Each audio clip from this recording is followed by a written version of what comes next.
Hello guys, आपका स्वागत है हमारे जेके स्टडी स्टफ में। आज की वीडियो में बात करने आ रहे हैं ड्यू कॉलेज के ऐसे स्टूडेंट जो सोल, रेगुलर या फिर एनसीवेफ से बिलोंग करते हैं और साथ ही साथ वो अभी फर्स्ट सेमेस्टर में है और उनके पास जो कोर्स है वो है बीए पॉलिटिकल साइंस ऑनर्स। और इसके अंदर एक बुक या फिर आप जिसको सब्जेक्ट भी कह सकते हो वो है अपना ideas and institution in Indian political thoughts. तो इसकी यूनिट फर्स्ट जो है मैं ऑलरेडी कंप्लीट कर चुका हूँ, ठीक है, जिसके दो पार्ट है। आप दो पार्ट देखकर पूरी यूनिट फर्स्ट के अंदर से जो भी क्वेश्चन आते हैं वो समझ सकते हो, ठीक है। एंड पूरी एक्सप्लेनेशन के साथ वो मैंने वीडियो बनाई है दोनों की दोनों। तो अगर आपको वीडियो देखनी है तो ऊपर आपको आई बटन दे रखा है, उस पर क्लिक करके आप वीडियो की प्लेलिस्ट को ओपन करके वीडियो को देख सकते हो। सो गाइज, इस वीडियो में बात करेंगे यूनिट सेकेंड के बारे में, जो कि है अपनी धर्म, धम और दंड, ठीक है। छोटा सा चैप्टर है लेकिन बेसिक कॉन्सेप्ट है। आपने इसके बारे में 12th में भी पढ़ा होगा जो आपकी हिस्ट्री की बुक थी। तो इसके बारे में मैं और इन्फॉर्मेशन इस वीडियो में आपको बताऊंगा। तो वीडियो को स्टार्टिंग से लेकर एंड तक जरूर देखना। तो चलते अपनी वीडियो की ओर एंड शुरू करते हैं अपनी video. So without wasting time let's begin our video. So guys, जैसे कि अपनी यूनिट सेकंड है धर्म, धम और दंड, तीनों के तीनों अलग अलग हैं, लेकिन जो स्टूडेंट्स है वो ज़्यादातर ये मान लेते हैं कि धर्म और धम एक ही है। दोनों में क्या है, बहुत ज़्यादा डिफरेंस है। तो वो मैं आपको इस वीडियो के थ्रू या फिर सेकंड वीडियो के थ्रू क्या कर दूंगा, क्लियर कर दूंगा, ठीक है। तो देखो, धर्म, दंड और धम, ठीक है, आगे पीछे कर सकते हो, कोई दिक्कत नहीं है क्योंकि तीनों ही कॉन्सेप्ट अलग अलग है। तो देखो, हमारे अध्ययन के विषय को प्राचीन भारत में, मतलब एंशेंट अगर इंडिया की बात करें तो उसमें कई नामों से पुकारा गया है, ठीक है। जो भी हम पढ़ने जा रहे हैं तो इसका जो सब्जेक्ट है एक तरीके से धर्म, धम और दंड, इसको कई नामों से पुकारा जाता है, इसका कोई पर्टिकुलर नेम नहीं है। प्राचीन भारत में इसे धर्म, राजधर्म और दंड, नैतिकता और धम आदि के रूप में संबोधित किया गया। तो इन नामों से आप जान सकते हो, ठीक है। धर्म, राजधर्म, दंड, नैतिकता और धम के रूप में इनको क्या किया गया, संबोधित किया गया या फिर बताया गया है, ठीक है। प्राचीन भारत में इसको कई नामों से पुकारा जाता है और नाम भी बता दिए। महाभारत के शांति पर्व में, ठीक है, इसे राजधर्म कहा गया। जब महाभारत चल रही थी तो उसके शांति पर्व में इसको क्या कहा गया, राजधर्म। राजशाही मतलब राजा का एक तरीके से परिवार कह सकते हो। राजशाही प्राचीन भारत में सबसे अधिक प्रचलित थी, इसलिए राज्य और शासन के अध्ययन को राजा का धर्म कहा जाता था, ठीक है। तो देखो, प्राचीन जब भारत था तो उसमें ज़्यादातर ना राजा ही राज किया करते थे, वो ही शासन प्रणाली को चलाते थे। जैसे कि आज शासन प्रणाली प्रधानमंत्री, राष्ट्रपति या फिर अन्य नेताओं या मंत्रियों के द्वारा चलाई जाती है। तो ऐसी प्राचीन भारत की अगर हम बात करें तो राजशाही या राजाओं के द्वारा ही शासन प्रणाली को चलाया जाता था, या राजा के परिवार के द्वारा शासन प्रणाली पर ध्यान दिया जाता था और जनता के हित के लिए कानून बनाए जाते थे, ठीक है। तो जो राज्य है और शासन के अध्ययन को राजा का धर्म कहा जाता था। राजधर्म में राजा के सभी कर्तव्य और शासन से संबंधित चीज़ें शामिल थी, ठीक है, सारी की सारी। देखो, राजधर्म जो है उसमें ना राजा के जितने भी कर्तव्य होंगे वो शामिल है, शासन से संबंधित जितने भी चीज़ें होगी, चाहे वो कानून हो, नियम हो, कोई भी चीज़ हो जो शासन से संबंधित है और राजा के कर्तव्य से संबंधित है, वो सारी चीज़ें किसमें शामिल होगी, राजधर्म में, ठीक है। सारा ज्ञान राजधर्म में आता था। अगर राजा के बारे में हमें जानना होता था तो हमें राजधर्म के बारे में भी जानना पड़ेगा। अब देखो, इसके बाद बोला गया है, कुछ विचारकों के अनुसार यह शासन का विज्ञान और कला दोनों था, ठीक है। मतलब राजधर्म जो था ना वो क्या था, शासन का विज्ञान भी था, इससे हमें शासन के बारे में सारी की सारी जितनी भी नॉलेज है वो मिल जाएगी और कला भी हमें मिल जाएगी। तो दोनों था। प्राचीन भारत में दंड को, जो भी सज़ा होती है, उसको प्रशासन का विज्ञान माना जाता था। अगर कोई व्यक्ति प्रशासन के बारे में सही से नहीं जानता, ठीक है, राजा के द्वारा बनाए गए नियमों को फॉलो नहीं करता, तो उसको क्या दिया जाएगा, दंड दिया जाएगा, ठीक है। ऐसे ही सिंपली आज भी है, अगर प्रधानमंत्री या राष्ट्रपति के द्वारा बनाए गए कानून का कोई उल्लंघन करता है या संविधान की सीमा को लांघता है तो उसको दंड दिया जाता है।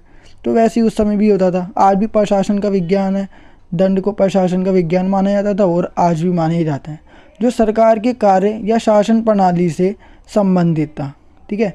कौटिल्य के अनुसार, कौटिल्य चाणक्य के बारे में हमने फर्स्ट पार्ट में जाना, वो यूनिट फर्स्ट में जाना था, ठीक है। कौटिल्य के अनुसार दंड नीति मनु, बृहस्पति, शुक्राचार्य द्वारा मान्यता प्राप्त 4 विद्याओं में से एक है, ठीक है। भारतीय चिंतक बहुत पहले ही संप्रभुता को राज्य का आधार मानने लगे थे। ठीक है, भारत के जितने भी विचारक हैं वो पहले से ही संप्रभुता को क्या मानते थे, राज्य का आधार या बेस मानने लगे थे। उनके अनुसार बल प्रयोग या फिर दंड के बिना कोई भी राज्य नहीं रखा जा सकता। ठीक है, उनका क्या विचार था कि अगर हमारे पे मतलब कि अगर हम राज कर रहा है कोई व्यक्ति, ठीक है, या फिर वो राजा है, अगर वो शासन प्रणाली को चलाता है तो उसको दंड भी रखना पड़ेगा। जैसे कि अगर कोई नियम पास होता है और नियम के आधार पर अगर कोई भी व्यक्ति उस नियम को क्या करता है, गलत करते हुए मतलब लांघ देता है, ठीक है, उल्लंघन करता है, उस जो भी राजा के द्वारा नियम बनाया गया उसका क्या करता है, उल्लंघन करता है, तो राजा को दंड भी निर्धारित करना ज़रूरी है कि अगर जो भी मैंने कानून ये बनाया है या नियम बनाया है, अगर कोई इसको क्या करता है, तोड़ता है, तो उसको सज़ा ये वाली दी जाएगी। तो समाज या फिर राज्य को ना बिना उसके नहीं चलाया जा सकता सज़ा के। ठीक है, दंड ना राजा को निर्धारित करना ज़रूरी है। तो देखो बोला गया है उनके अनुसार बल प्रयोग या फिर दंड के बिना कोई भी राज्य नहीं रखा जा सकता।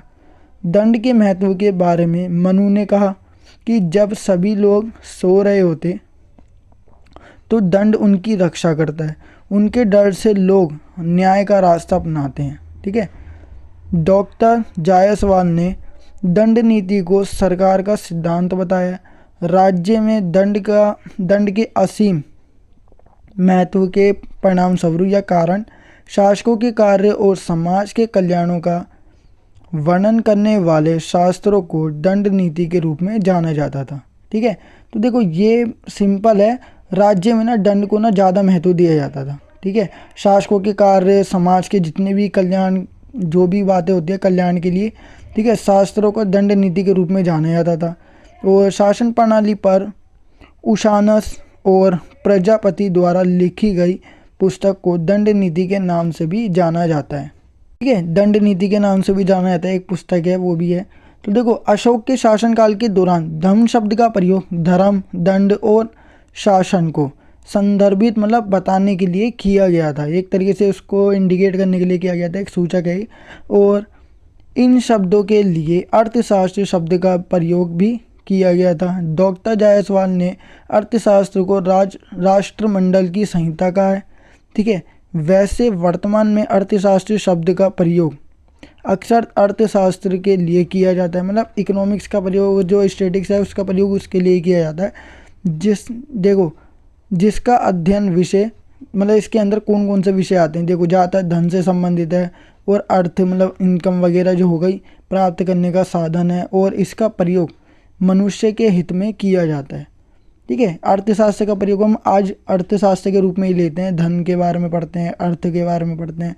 ठीक है, अर्थ प्राप्त करने के साधन के बारे में पढ़ते हैं, तो बस इतना ही पढ़ते हैं हम अर्थशास्त्र में। लेकिन उस समय जो था वो कुछ और ही मतलब लिया जाता था, किसका, अर्थशास्त्र को राष्ट्रमंडल की संहिता कहा जाता था।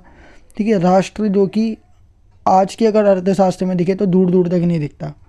ठीक है, देखो ऐसे कि जैसे कि कौटिल्य के द्वारा लिखा गया एक वो भी था अर्थशास्त्र, ठीक है, जिसमें ना राज्य के बारे में 7 सिद्धांत बताए गए हैं। तो बहुत सारी चीज़ें हैं जो अर्थशास्त्र में शामिल है, लेकिन आज क्या है, अर्थशास्त्र में केवल धन से संबंधित या फिर इनकम से संबंधित चीज़ों को ही क्या लिया गया है, इसमें शामिल किया गया है। ठीक है, और हम उन्हीं के बारे में पढ़ते हैं। तो इसके अलावा देखो इसके बोला है, इसके विपरीत मतलब इसके अपोजिट में अगर देखें, राज्य शास्त्र का अध्ययन विषय राज्य और शासन है। राज्य शास्त्र याद रखना, राष्ट्र शास्त्र, राष्ट्रमंडल और राजशास्त्र। ठीक है, याद रखना, राज्य शास्त्र का अध्ययन विषय क्या है, राज्य और शासन है। ये तो नाम से ही पता लग रहा है, राज्य शास्त्र मतलब विषय किससे रिलेटेड होगा, जहाँ पे राजा राज करता है, मतलब कि राज्य, और राज्य में क्या करता हो, प्रशासन, तो इन दोनों से संबंधित है। इसलिए दोनों के बीच में एक बड़ा अंतर है। लेकिन कौटिल्य का कथन ये है कि जिस तरह शब्दों के अर्थ मनुष्य के व्यवसाय मतलब बिजनेस और धन द्वारा निर्देशित होते हैं, उसी तरह जिस भूमि पर वे रहते हैं अपना व्यवसाय चलाते हैं उसे भी संबोधित किया जा सकता है। इसलिए भूमि के अधिग्रहण मतलब कब्जा करने के लिए और अनुसरण करने के लिए साधनों को अर्थशास्त्र कहना भी उचित है, क्योंकि प्राचीन भारत में राज्य और प्रशासन के विषय पर लिखे गए सबसे प्रसिद्ध ज्ञान समूह को अर्थशास्त्र कहा जाता था। देखो इन्होंने भी अर्थशास्त्र के बारे में कुछ कहा, कौटिल्य ने भी, ठीक है। और इन्होंने ना क्या लिखी थी, बुक भी लिखी थी जिसका नाम था अर्थशास्त्र। इसलिए अर्थशास्त्र को नैतिकता या दंड नीति के अर्थ में लिया जाने लगा। शुक्र नीति यह भी कहती है कि अर्थशास्त्र का क्षेत्र न केवल धन या धन प्राप्त करने के तरीके पर चर्चा करना है, बल्कि शासन के सिद्धांतों को स्थापित करना भी है, ठीक है।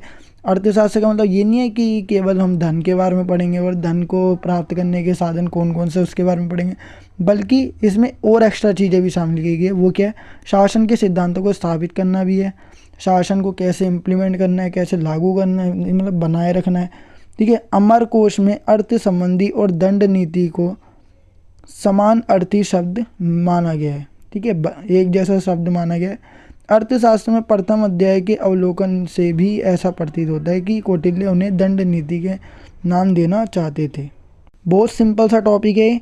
तो अभी देखो अपना ये जो परिचय था या फिर इंट्रोडक्शन था वो ख़त्म हो चुका है। इसमें हमने थोड़ी बात किसकी देखी, दंड नीति की देखी, ठीक है। दंड के बारे में जाना, धर्म के बारे में भी जाना और धर्म के बारे में भी जाना, ठीक है। अभी देखो धर्म का जो पर्टिकुलर टॉपिक है वो देखेंगे और फिर धर्म का पर्टिकुलर टॉपिक देखेंगे, फिर दंड का पर्टिकुलर टॉपिक देखेंगे। तो देखो धर्म में क्या बोला गया है वो देखो, राजनीतिक सिद्धांत धर्म का अभिन्न अंग है। मतलब राजनीतिक सिद्धांत क्या है, धर्म का एक बहुत अभिन्न अंग है, बिल्कुल हटके वाला ऑर्गन है। प्राचीन भारत में राजनीतिक सिद्धांत धर्म के एक भाग के रूप में विकसित हुआ, ठीक है। जो प्राचीन भारत था, एंशिएंट इंडिया, उसमें राजनीतिक सिद्धांत धर्म के एक भाग के रूप में विकसित हुआ था। फिर हिंदू राजनेताओं ने राजनीति और धर्म के बीच अंतर नहीं किया, ठीक है। जो भी हिंदू के राजनेता थे या मंत्री वगैरह कह लो, उन्होंने राजनीति, पॉलिटिक्स और धर्म के बीच में कोई अंतर नहीं किया। ये भारतीय राजनीति की सबसे मुख्य विशेषता है, ठीक है, और दुनिया के लिए एक बड़ा उपहार है, मतलब गिफ्ट है। राजा और शासक का मुख्य कर्तव्य क्या था, धर्म का पालन करना समझा जाता था और उन्हें शत्रु से भी लड़ने का निर्देश भी दिया जाता था। इसी कारण प्राचीन भारत की राजनीति में, मतलब अगर प्राचीन भारत की राजनीति देखें तो उसमें नैतिकता को शामिल किया गया, बढ़िया बढ़िया बातों को शामिल किया गया और राज्यशास्त्र को नैतिकता कहा गया है। मतलब राजा ने जिस प्रकार से अपना प्रशासन चलाया, राज्य पे ध्यान दिया, उसको क्या माना जाता है, नैतिकता। धर्म की रक्षा राज्य की प्राथमिक जिम्मेदारी थी, ठीक है। राज्य या फिर राजा की सबसे पहली जिम्मेवारी क्या है कि धर्म की रक्षा करना, क्योंकि जभी तो वो राजधर्म से जुड़ेगा, क्योंकि धर्म और राजनीतिक विचार आपस में क्या थे, एक दूसरे से जुड़े हुए थे। तथ्य यह है कि प्राचीन भारतीय राजनीति के मुख्य ग्रंथ जो है, माने जाने वाले ग्रंथ धार्मिक दृष्टिकोण से भी काफ़ी महत्वपूर्ण है, जो राजनीति और धर्म के बीच घनिष्ठ संबंध को बताते हैं या दिखाते हैं। वेद, ब्राह्मण, उपनिषद और स्मृतियाँ, महाभारत, रामायण, पुराण और अन्य जैसे साहित्य ग्रंथों को प्राचीन भारत राजनीति समझने की तुलना में धार्मिक उद्देश्य के महत्वपूर्ण माना जाता था, ठीक है, माना जाता है अभी भी।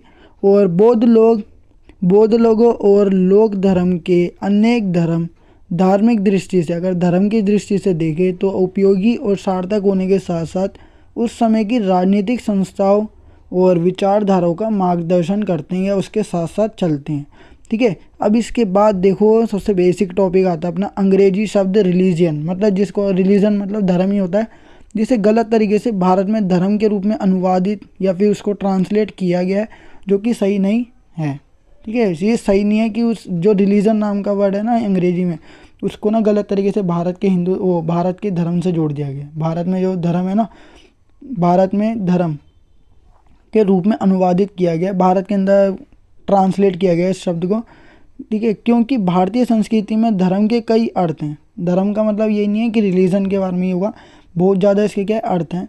धर्म के अर्थ के रूप में नैतिकता, कर्तव्य, वास्तविकता की प्रकृति, मतलब रियलिटी की जो नेचर है, कुछ अलौकिक विश्वास आदि शामिल है। बहुत सारी चीज़ें क्या है अर्थ उसके अंदर शामिल है धर्म के अंतर्गत, लेकिन इसका मतलब क्या रख दिया बस, रिलीजन, ठीक है।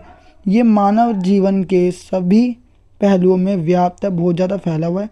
धर्म शब्द मूल जो लिया गया वो कहाँ से लिया गया, धर्म से लिया गया है। जिसका अर्थ है धारण करना या बनाए रखना। कोई चीज़ क्या करना है, स्टेबिलिटी के थ्रू बनाए रखनी है, उसको उसमें कंसिस्टेंसी बनाए रखना एक तरीके से, ठीक है, लगातार वही काम करते रहना। धर्म को उस रूप में परिभाषित किया गया है जो अटल रहता है, ठीक है, जो कभी भी मतलब बदलता ना हो। महाभारत में धर्म की व्याख्या प्राणियों के उत्थान के रूप में की गई थी, मतलब विकास के रूप में, प्राणियों का क्या हो विकास है उसके रूप में की गई थी, जो प्राणियों के विकास में सहायक होता है, वही बात है। अर्थात जो जीवित प्राणियों के कल्याण को सुनिश्चित करता है, मतलब तय करता है कि जीवित प्राणी जो है, जो चल सकते हैं सजीव लोग, ठीक है, उनका कल्याण कैसे होगा उसके बारे में तय करता है, वह निश्चित रूप से धर्म है, ठीक है। जो भी व्यक्ति के उत्थान के बारे में सोचता है, प्राणियों के उत्थान के बारे में सोचता है, तो वो क्या है, धर्म। और इसमें मतलब कि इसको एक तरीके से ये भी कहा गया है कि इसमें बहुत सारी चीज़ें शामिल होती है, ठीक है, नैतिकता हो गई और वास्तविक प्रकृति हो गई, अलौकिक विश्वास हो गया, ये सब क्या होता है, धर्म में शामिल होता है। ये सामाजिक सद्भाव प्राप्त करने में भी मदद करता है। महाभारत के कर्ण पर्व में भीष्म युधिष्ठिर को समझाते हुए कहते हैं कि धर्म समाज को बनाए रखता है, यह सामाजिक व्यवस्था को बनाए रखता है, यह मानवता की भलाई और प्रगति सुनिश्चित करता है। धर्म निस्संदेह, मतलब इसमें शक नहीं किया जा सकता है, ठीक है, निस्संदेह इन सभी लक्ष्यों को प्राप्त करता है, ठीक है। शांति पर्व में लिखी है सभी वर्णों से संबंधित धर्म व्यक्तियों के 9 नियम हैं। पहला सत्यता, दूसरा क्रोध से मुक्त होना, दूसरा दूसरों के साथ धन साझा करना, मतलब मिल बांट के क्या करना, धन को बांट लेना, क्षमा, और बोला गया केवल अपनी पत्नी से बच्चे पैदा करना, और छठा बोला गया शुद्धता, प्योरिटी होनी चाहिए। सातवां बोला गया शत्रुता की अनुपस्थिति, मतलब दुश्मन नहीं होना चाहिए, ठीक है, और सीधापन, ठीक है, भोलापन होना चाहिए। व्यक्तियों को स्वयं पर निर्भर रहना, ठीक है, या फिर किसी दूसरे पर डिपेंड ना रहना, ये भी बोल सकते हो। मनुस्मृति में मनु धर्म के 10 सिद्धांतों की व्याख्या करते हैं। धर्म के इन्होंने कितने रखे, 10। धैर्य बनाए रखना, ठीक है, क्षमा और इंद्रियों का तर्क संगत नियंत्रण, ईमानदारी और पवित्रता, संदूषण और कारण या फिर ज्ञान, ठीक है। कारण मतलब कि इसका क्या कारण होगा कि जिस वजह से ये नियम लागू किया गया है या बनाया गया है, ठीक है। तो ये क्या है, ज्ञान के ऊपर है, क्योंकि वो और डीप में जानना चाहता है और उसको ज्ञान है, क्योंकि हम कोई क्वेश्चन तभी करते हैं जब डाउट होता है। दार्शनिक ज्ञान हो गया, सच्चाई और क्रोध की अनुपस्थिति। देखो क्रोध की अनुपस्थिति दोनों में, ये ईमानदारी भी दोनों में बनाए रखनी है, ठीक है। बाकी धर्म की जो डेफिनेशन है उन्होंने अलग बताई है, मनुस्मृति में जो मनु है उन्होंने अलग बताई है, ठीक है। ऊपर जो थे वो 7 सिद्धांत या 9 सिद्धांत रखे गए थे, नीचे कितने रखे गए हैं, टोटल 10। तो गाइज ये अपना जो था यूनिट सेकंड का फर्स्ट पार्ट था। अपना जो सेकंड पार्ट है वो मैं थोड़ी देर में अपलोड कर दूंगा। ये थी हमारी यूनिट सेकंड की first video. I hope guys आपको वीडियो जरूर पसंद होगी। अगर आपको वीडियो पसंद आई है तो वीडियो को लाइक शेयर कमेंट करना बिल्कुल ना भूलिए, और साथ ही साथ अगर आप हमारे चैनल पर नए हो तो चैनल को सब्सक्राइब एंड बेल नोटिफिकेशन पे क्लिक करके आप हमारी आने वाली हर वीडियो की नोटिफिकेशन तुरंत पा सकते हैं। सो गाइस मिलते हैं नेक्स्ट वीडियो के साथ। So thanks for watching this video.